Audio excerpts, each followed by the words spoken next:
Olá! Vamos aqui a um quadro de perguntas e respostas no canal.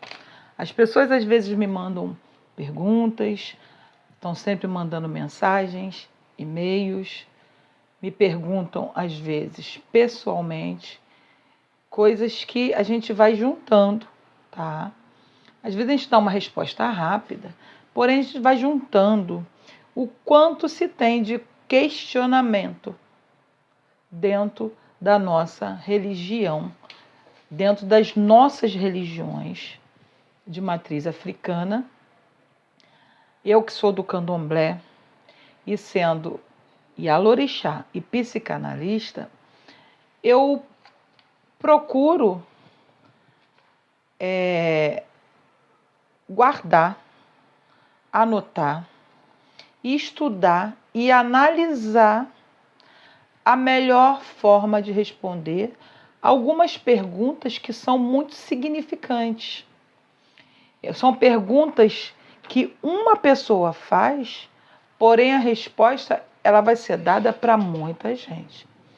São questões que as pessoas às vezes se perguntam, às vezes as pessoas se questionam, têm dúvida, às vezes não vem falar. Então, quando vem falar, quando sente a curiosidade, quando sente a vontade, o conforto de vir conversar, de vir trocar, tá, sobre algo, é muito interessante porque a resposta ela vai ser vasta, ela vai chegar a mais pessoas.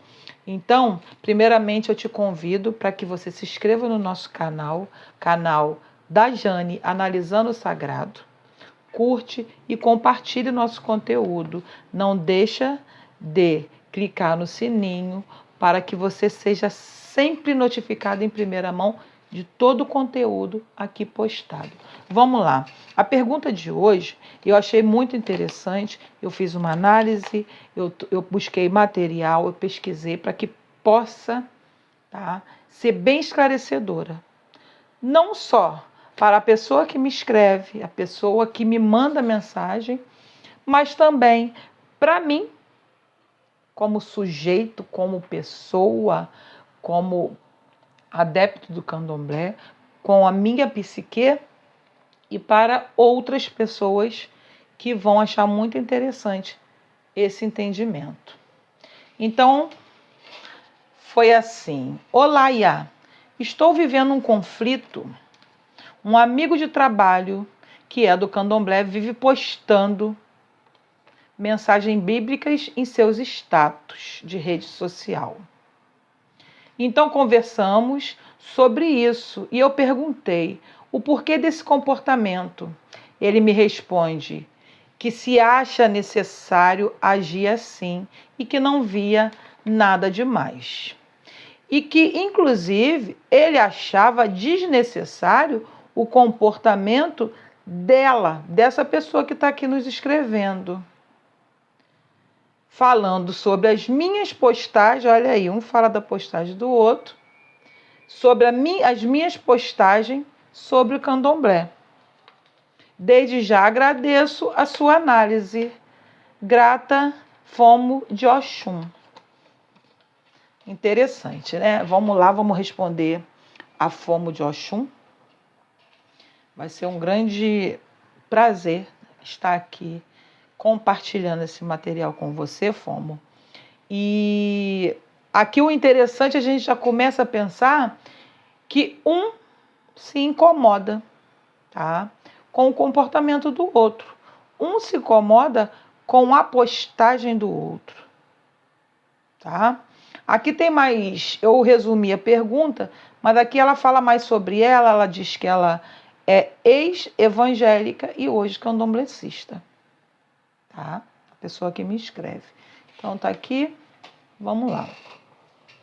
Então vamos lá. Uma pessoa que se diz do candomblé e vive postando dizeres evangélicos, que será, hein? O que será que tem por trás desse comportamento? E uma outra pessoa que é candomblessista, ex-evangélica, que não acha legal o comportamento do candomblessista que coloca postagem evangélicas. E esse candomblessista, ele responde para a candomblessista ex-evangélica, que acha que o comportamento dele não tem nada demais e que ela que se expõe demais. Talvez porque ela propaga demais a religião dela, né? Eu acho que não tem demais aí, né? Eu acho que cada um faz o que quer. Faz o quanto quiser, o que quer e o quanto quiser, né? Mas vamos pensar aqui, ó, dentro do que eu estudei aqui, ó, essa situação revela camada fascinante, realmente o assunto fascina, né? Tanto da psique e tanto da espiritualidade brasileira. A gente pode falar de uma espiritualidade brasileira, né? Se expor demais como candomblessista, que é o caso dela, e ela também que coloca em xeque a aceitação social, né, com aquele comportamento daquele candomblessista que fica se escondendo atrás das postagens evangélicas. Então nós vamos aqui, gente, pensar o seguinte: por eu ser ialorixá e psicanalista, eu penso o seguinte, eu gosto de olhar sempre dos dois lados. O meu trabalho é sempre esse, é o tempo todo assim, tá? O que acontece dentro do terreiro, dentro do axé, a psicanálise ela me traz, a partir da minha formação, um olhar mais clínico sobre as coisas, sobre os comportamentos. E a gente vê que o chegar no terreiro, a chegada no axé, tem muito a ver também com a psique. Então a psicanálise ela me ajuda muito em relação a isso. E na clínica psicanalítica, eu também percebo o quanto a espiritualidade, tá? O quanto os olhares, o quanto as crenças interferem na psique do sujeito, do analisando, tá? Então vamos pensar aqui, ó, com uma perspectiva psicanalítica, o candomblessista que posta frases evangélicas, o que tem por trás disso? Isso pode ser uma formação reativa. Formação reativa, um mecanismo de defesa, um mecanismo de adaptação social. Para evitar preconceito, angústia de preconceito, esse sujeito ele adota um comportamento do opressor. Do opressor, né? É o oprimido que adota o comportamento do opressor. Ou da maioria das vezes para se sentir seguro. É o que chamamos de uma máscara social. Máscara social, ele pode estar tentando conciliar partes de si que o mundo externo dizem serem inconciliáveis ou simplesmente usando a linguagem cristã como um escudo de proteção, tá? A máscara social. Agora nós vamos falar, tá, com uma perspectiva psicanalítica, aqui a nossa querida que nos escreve, tá? Que no caso é a ex-evangélica, hoje candomblessista, e que se incomoda com as postagens do colega. Então aqui entra a projeção, é mais um mecanismo de defesa do sujeito. Nesse caso aqui é projeção. Quem abandonou uma estrutura rígida, como é o evangelismo, muitas vezes desenvolve uma aversão ao que deixou para trás, para reafirmar a sua escolha. Fica latente ali o tempo todo o que passou, tá? Fica ali latente o tempo todo aquela estrutura rígida, aquela rigidez que ela passou na sua ex-religião, tá? Ao ver o seu colega postando frases evangélicas, ela se sente que sua própria libertação está sendo ameaçada, ou que o colega está sendo falso. Então, esse incômodo diz mais sobre uma ferida aberta, tá?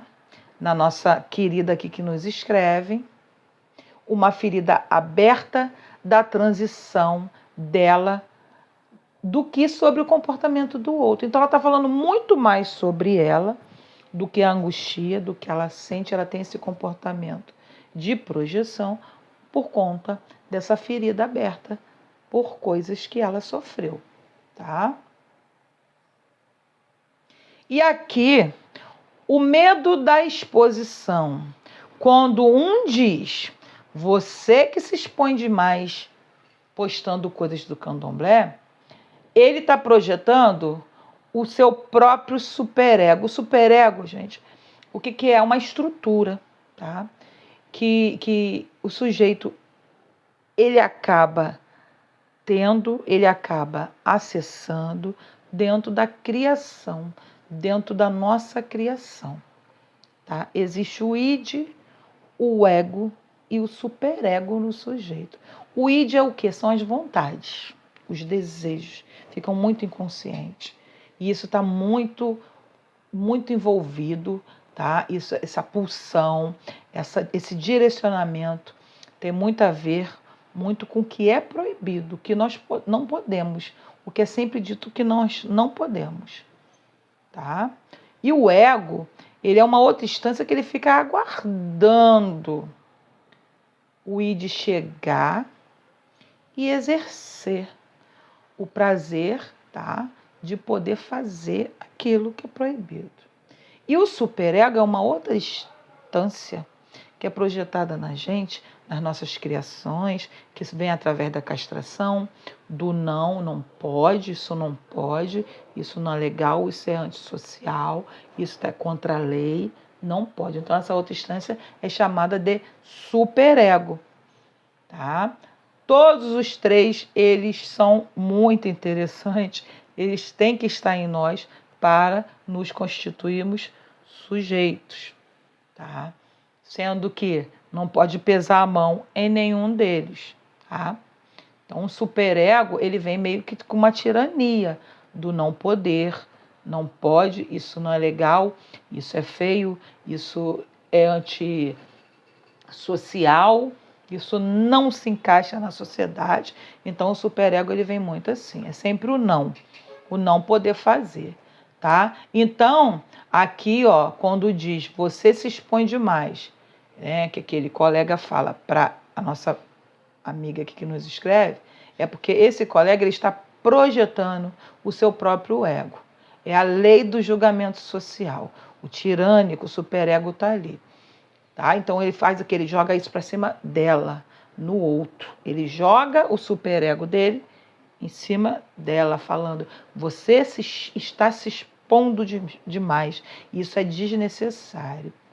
Ele sente medo do julgamento que ele sofreria se ele fosse tão autêntico quanto o colega dele. Se ele também fosse um candomblessista que postasse provérbios iorubás, cânticos de candomblé, saudações de orixás, ele poderia estar muito bem lá, Aroie Exu, do que ele colocar ali um provérbio, um amém. Tá? Então, ele sofre por ele não ter a autenticidade do colega. Então, ele tenta corrigir o outro, para que ambos fiquem protegidos sobre o véu do silêncio. Então, veja bem, a gente vai pensar aqui que esse que posta os dizeres evangélicos, ele ao mesmo tempo ele está se protegendo, ele não está expondo sua realidade por medo, com medo do superego, é o preconceito. E ao mesmo tempo ele quer corrigir a colega, que é quem nos escreve aqui, para que ela se proteja também. Para que ela se proteja também. Agora nós vamos olhar com a perspectiva espiritual. Nós vamos deixar a psicanálise de lado e vamos olhar com um olhar espiritual. Tá? No contexto das religiões de matriz africana, essa conversa toca em um ponto histórico e teológico profundo. Tá? Sincretismo como sobrevivência. O candomblecista ele precisou usar a roupagem cristã para sobreviver. Para a espiritualidade, postar frases evangélicas pode ser visto por alguns como uma herança desse sincretismo, uma herança do que foi escondido, ou por outros como uma falta de axé, uma força vital, não tem aquela força de encarar e se assumir a própria identidade espiritual. Tá? O segredo. Existe no candomblé o conceito de que o que dá força é o segredo. O candomblé ele tem isso. O segredo no sagrado se expõe. Quanto mais é dito, quanto mais é revelado, perde-se força. Tem muito a ver com o esconder. Tá? O candomblé vem há muitos anos. Né? Os antigos eles não abriam muitas portas dos segredos. Para você aprender, você precisava fazer parte. Tá ali, se iniciar, estar no terreiro, trabalhar, participar, e é assim que se aprendia. Agora não, agora tem muito material, agora tem muitas coisas faladas na internet, existe muita disputa de quem faz melhor e quem não faz, e nessa aí vão colocando segredo, cada um botando uma pimenta a mais, um ió a mais, um salzinho a mais, e vai embora. Então está tudo muito exposto. Então aqui o segredo, existe no candomblé o conceito de que o que dá força é o segredo. Quando o colega diz que o outro se expõe demais, ele pode estar evocando esse princípio. A ideia de que a espiritualidade deve ser vivida no íntimo do terreiro e não marcado em redes sociais. Essa talvez seja um pouco também da resposta desse colega que não se expõe e se mascara atrás dos dizeres evangélicos. Um outro olhar espiritualizado que a gente tem que ver aí é uma intolerância internalizada. Tá? O conflito entre os dois mostra como o racismo religioso e o dogma cristão ainda habita no inconsciente dos praticantes do candomblé, mesmo estando hoje nos seus terreiros, mesmo estando hoje no candomblé, eles ainda brigam usando réguas de julgamento que vêm de fora. Faz sentido, faz muito sentido. Tá? Dá para a gente chegar aqui e ter uma análise, né, um entendimento desse conflito entre esses dois sujeitos, essas duas pessoas. Tá? Então, a síntese desse diálogo é, da parte do personagem, seria o que posta frases evangélicas, é um personagem. O outro personagem, o ex-evangélico incomodado com isso, com esse comportamento. Tá?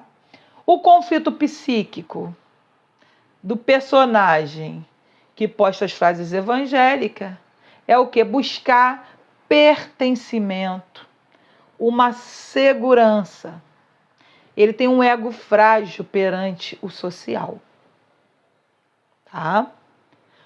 O conflito psíquico, olhando para a nossa colega que nos escreve, que é ex-evangélica, que se sente incomodada, vendo o candomblecista não se assumindo, e ela como ex-evangélica, ela se assumindo hoje, aqui a gente pode falar que o conflito psíquico dela seria uma rejeição ao passado, dificuldade de integração da própria história que ela viveu. Porque é difícil, gente. As pessoas precisam realmente de terapia, as pessoas precisam realmente cuidar muito do Ori, independente de serem iniciados ou não, em que lugar ele está dentro do candomblé, se ele está começando, se ele já é um ebame, se ele é antigo, ou até às vezes um babalorixá.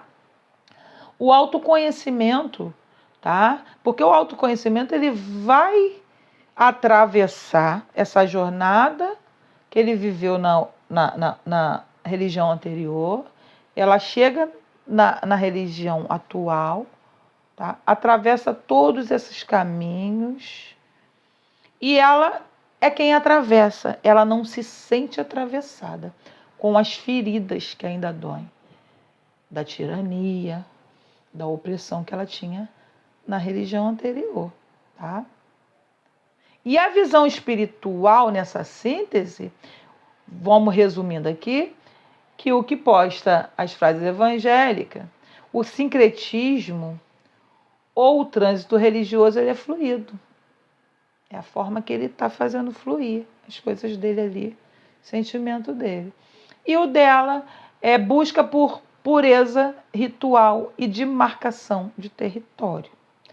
Então você vê, um está postando, né, com a máscara dos dizeres evangélicos, e ele está fazendo um trânsito religioso. Ele está ali, né, se escondendo, se disfarçando, vai no seu terreiro, mas para fora ele não posta isso, ele posta frases evangélicas e não um provérbio iorubá. E ela está buscando pureza, né? Ela está buscando ali ser 100%, o que ela está vivendo dentro da religião, e demarcar o território, né? Poder estar com a fé, estar com o posicionamento religioso, ser do candomblé, e poder demarcar isso em qualquer lugar que ela caminha, nas redes sociais, nos seus status, esses territórios, né, que também fazem parte. E o que tem aí numa crítica, né? Vamos olhar com uma crítica a exposição dos dois, né? O medo do julgamento, do superego rígido. Então, olha que interessante, gente. Eu achei muito interessante e eu quero mais perguntas assim. Eu quero falar mais sobre isso, porque uma pessoa veio e escreveu, e falou, e perguntou, e questionou, mas eu tenho certeza que essas angústias, esses conflitos, muitos candomblecistas sentem. Muitas pessoas da Umbanda sentem. Muitas pessoas das religiões afro sentem ao ver o colega não assumir, o colega não vestir a camisa, tá? Então, vou chegar aqui numa conclusão da nossa conversa, tá? Que isso tudo é um sintoma de processo de cura em andamento, tá? A psicanálise sugeria que ambos precisam olhar para as próprias sombras. O que é a sombra é o que vem, fica lá no inconsciente, você não toma consciência do que, por que você está se comportando assim, por que você está olhando e aquilo está te incomodando, porque o que é a sombra? A sombra é o que você viveu, né? A ferida que está ali, coisas que você viveu naquela religião, ex-religião. A sombra psíquica também analisado em nós que temos nossos ancestrais, que sofreram, tudo que foi sofrido no nosso ori coletivo, está no nosso inconsciente coletivo. Essas sombras vão estar sempre conosco. A sombra do preconceito, a sombra do maltrato, a sombra de ter que se disfarçar, de ter que sincretizar, a sombra de não ter força para assumir, né, o que nós queremos, o que nós temos vontade, os nossos ides, nossos desejos, nossas pulsões, tá? E espiritualmente, o caminho seria um fortalecimento do Ori, tá? Tua cabeça individual, para que uma opinião do mundo ou a necessidade de aprovação externa não interfiram a conexão real com os nossos orixás. No fim, a espiritualidade é sobre liberdade, enquanto o julgamento do colega é sobre o controle. Quando eu falo aqui né? Fortalecimento do Ori, fortalecer o Ori, não é só você fazer ritual, tomar bori, boriejar, nada disso. Tá? Quando eu venho falar aqui, dentro dessa análise, fortalecer o Ori é esse autoconhecimento, conhecer as nossas sombras, entender o que nos incomoda e entender que isso nos atravessa. E a gente pode se organizar para atravessar, tá? Esse processo, essa caminhada. Eu vou dar uma dica aqui para vocês muito interessante, tá? De leitura, que é muito legal, que traz todo esse conceito, toda essa conversa. Eu passei aqui, tá? Li alguns textos, tá? E eu vou te falar aonde eu pesquisei, o que eu estudo, e vou dar uma dica para vocês, para que vocês também possam aproveitar, tá? Dessas leituras, que é muito interessante, tá? E isso traz o quê? O fortalecimento do Ori, tá? Conhecer, ler, tá? Tanto no olhar psicanalítico quanto na espiritualidade, tá? Você, para entender uma fala que teve aqui da máscara social e aceitação, eu indico o livro Peles Negras, Máscaras Brancas, de Francis Fanon. Muito bom, tá? Muito bom. Eu tenho livros do Fanon aqui, eu tenho materiais do Fanon, eu estudei muito Fanon na época que eu estudei a psicanálise, aliás, eu estudo psicanálise até hoje, que a gente nunca para. Fanon, ele vem trazer para a gente o racismo obriga o sujeito a adotar comportamento da cultura dominante para ser visto como gente e evitar ataque. Então aqui, ó, Fanon está falando aqui, ó, sobre esse comportamento. Um outro muito interessante também é da Neuza Santos, Tornar-se Negro. Por que ler esse livro? Tá?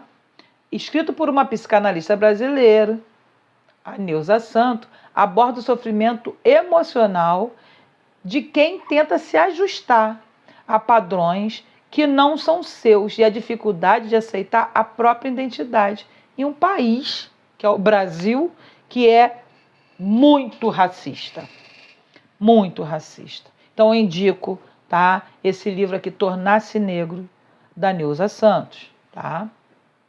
Um outro muito interessante aqui, ó, já vem para a parte da espiritualidade, tá? Entender melhor essa espiritualidade, entender melhor o sagrado, tá? Esse sagrado que carrega um monte de bagagem, né?